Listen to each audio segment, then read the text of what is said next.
All right, we're going to get started again.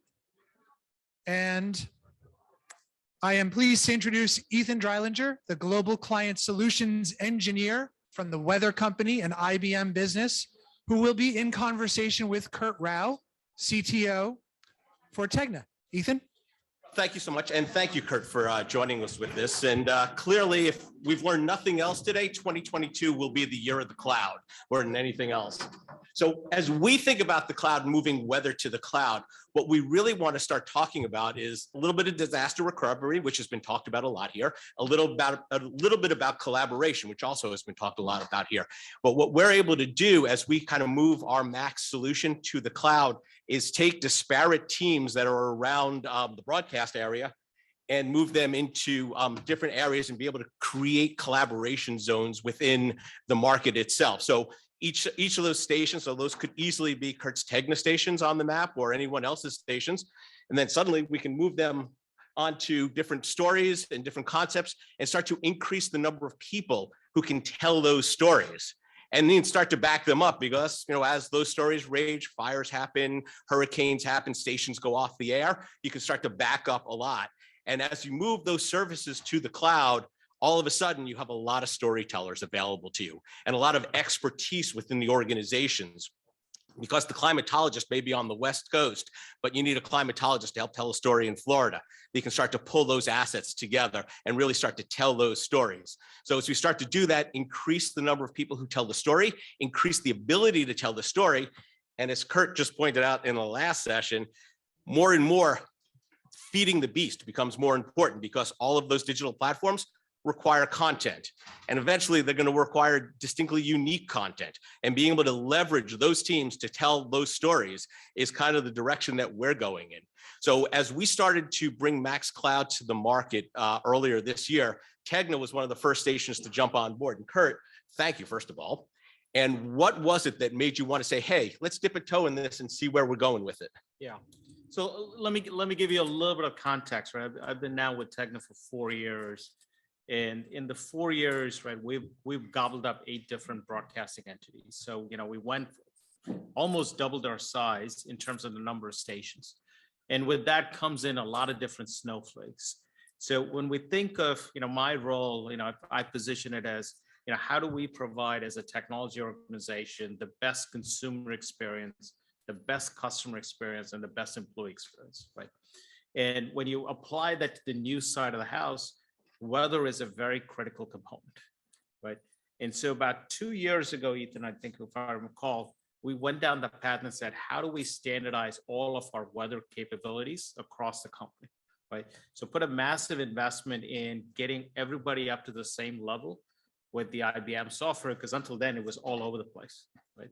So once we were on a playing field, right, the next thing the meteorologists challenged us was, how do you help us collaborate better? Right, so we had these silo systems all on the same platform, but if you created a graphics package that was really appealing in Dallas, how do I take that, make that available in Denver, right?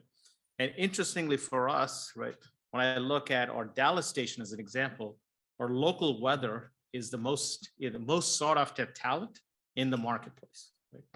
And so we've been on this journey in terms of how do we push to the cloud, firstly, to help our meteorologists collaborate better, right? Increase the quality of the graphics, the quality of the reporting, right? Because ultimately we're big believers that weather, right, brings audiences in.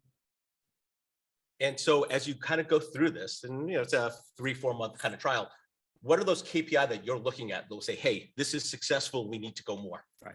So the first thing is, again, I think of our meteorologists as our internal customers, right?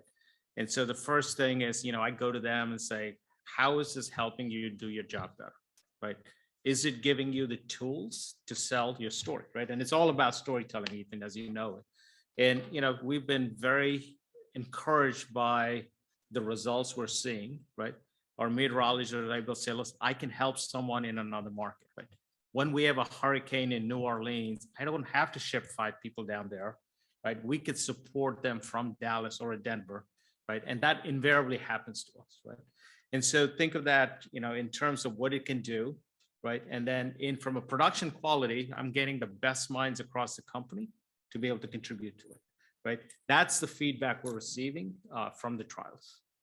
That's great. And that's where we want to get with all of our customers, right? To help them tell those stories better, because again, it's about storytelling. Ultimately, eyes on screens, whatever those screens are, is where we need to get to.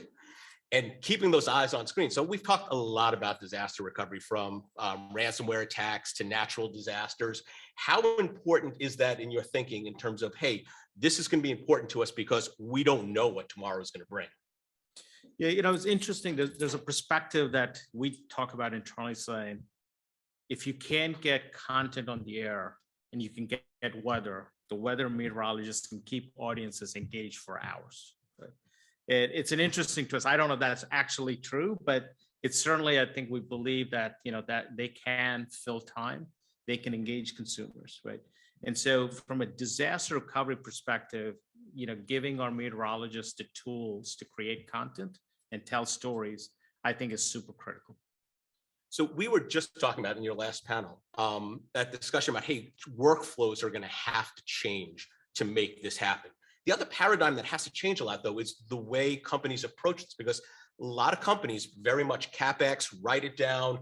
We're going to go buy some new hardware in 3 years, write that down. Now you're moving to an OpEx type process. What has that been like at Tegna to kind of make that transition from one side to the other? Yeah, it's not easy, right? I mean, I think you got to get the finance teams on board, right? And depending on how your company, if you're a public company and you've got an IBT or EBITDA or whatever those KPIs are, CapEx versus OpEx starts to influence those decisions, right? Now, having said that, I think I'm very fortunate that, I have my boss was the CEO of the company. So look, we're going to make the best decision. Again, going back to those three sentiments, which is, how do we serve our consumers the best? How do we serve our employees? How do we serve our customers? So that the financial discussion becomes, secondary in that process. So I know at IBM and Weather Company, we're starting now to start to think of, as we move stations to the cloud, what else can we do now that all of that content is there and is available? So we're starting to come up with some publishing concepts. Again, some ideas around, hey, we've got connected television, we've got mobile, we've got web, we've got, back of a car seat, whatever it is. So how important is it to extend what you're doing to these emerging platforms? And how important would it be to leverage what you're doing with the cloud to extend those workflows? Yeah, it is absolutely paramount for us, right? We have a saying, publish once, distribute many, right? And I think what we want to do is reach consumers across as many platforms as we need to, right? And so for us, from a weather perspective, again, super critical that, we could take, what may have been a 2-minute clip, cut it up for Instagram, Snap, streaming channels, et cetera, based on the types of audiences we're reaching, and provide a set of tools that helps the meteorologists do it efficiently. And when you talk, within your stations, right, you have your meteorologists who tell the weather, right? Yep. But you extend those storytellers a little bit too. So how important is it to bring other storytellers into that and leverage those capabilities? So in our case with weather, right, it's about maps, it's about weather data, sunny, cloudy, raining, that type of stuff. So how important is it to be able to bring those elements to those stories as well? Yeah, I think it's very important. I do believe that, as the country and climate control and all things climate become more and more important, right? The meteorologists, in our case, we believe they are the conduit to serving our communities and providing that information, right? And so, Ethan, to the point, I mean, more things you could bring, right, around climate, around weather, around wind, all of those kinds of things, I think, start to make a big difference in how we serve our communities. So crystal ball for a little bit. What are the next set of changes to workflow that occur as that cloud migration happens? So as your more stations go to cloud, you're starting to share more content across them. What do those changes look like within Tegna? So without getting myself in trouble, that's what I'm here for. I think if wishes for fishes, I'd say our meteorologists would look to say, look, how do I bring the best out of people regardless of where they physically sit, right? If I know that I have a really talented meteorologist in Dallas and I'm producing content in Denver, can I leverage them, right? And then what does that workflow look like, right? How easy is it? How hard is it to move content, right? Those are things I think are challenges we need to move towards. or solve. But ultimately, I think it is about, again, empowering them to be the best storytellers, right? And not just on a television format, but on, every screen that's possible.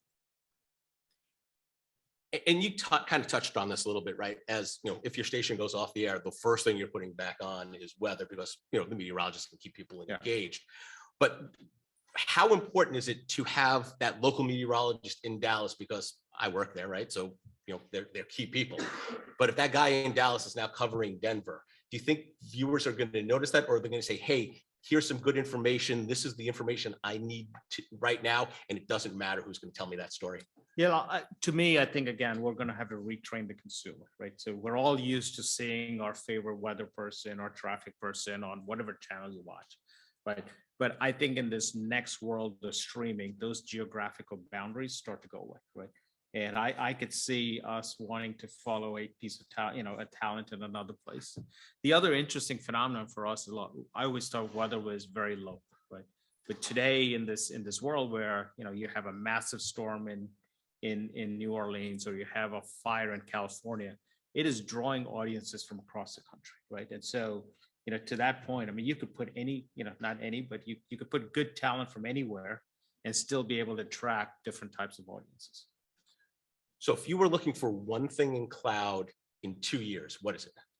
I don't know if there's one specific thing, but I would love for the best set of workflow tools that make it easy for us to produce content and publish content across platforms. And when you say workflow tools, you mean plug into existing workflow, or are you talking change it all up and whatever's going to make us work better? So at Tegna, one of the things I come from NBC private, and so I have a Six Sigma background. So I've been doing these things called fishbone analysis across all of our processes, right? And so we are not afraid to redesign the process. And one of the things it's on my list for 2022 is to look at our content production and really reimagine what that process could look like, and then come back to partners like you and say, can your tool support a process like this? We're looking forward to it, Kurt. Thank you. Thank you. Thank you, Ethan and Kurt. Kurt, thanks for doing double header. Yes, thank you.